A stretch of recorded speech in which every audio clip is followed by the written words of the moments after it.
एकदम बढिया झाली.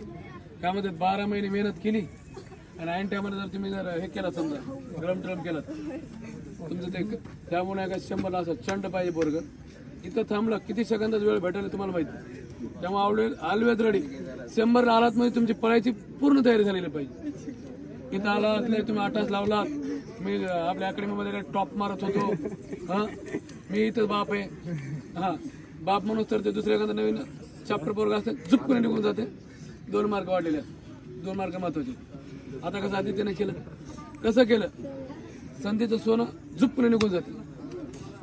त्यामुळे ऐका 100 मारत असताना तर सगळीकडे चिप आलेली आलेत ना. चिपचा फायदा कसा घ्यायचा तुमचा स्टार्टिंग पॉईंट कुठे इथे याच्या पाठीमागे तुम्हाला 2-2 मीटरनं आधी थांबिते. स्टार्टिंग करताना सारखा पाठीमागं स्टार्टिंग करताना आणि किती एक पाऊल जरी पाठीमागे जरी घेतला तरी काय अडचण नाही. ज्यावेळेस तुमचं इथं टायमिंग कॅच होईल इथं टायमिंग कॅच होईल ना तेव्हा तुमच्याकडे पिकअप भेटलेलं पाहिजे. आणि एंडिंग करताना कमीत कमी 5 मीटर 10 मीटर बॉडी त्याच्यानंतर सुटली पाहिजे. रनिंग मध्ये जर टायमिंग कॅच झाला तर तुमचा तो बेस्ट टायमिंग राहील.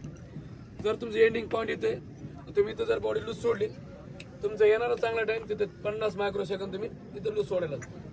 त्यामुळे काय करायचं एंडिंगच्या नंतर 5-10 मीटर बॉडी पुढे सोडायची 5 मीटरला तरी पुढे सोडायची. त्यामुळे तुमचं काय टायमिंग मायक्रो सेकंदानं कमी होईल. 13:50 आता आला तरच तुम्हाला किती भेटणार आहेत 10 भेटणार आहेत. 56 कडे जरी थोडंसं जर लूज केलं 2 मायक्रो जाणार आहेत. त्यामुळे एंडिंग चांगली करा. स्टार्टिंग तर करायचीच करायची. एंड करू आपण इथंच बस झालं ना.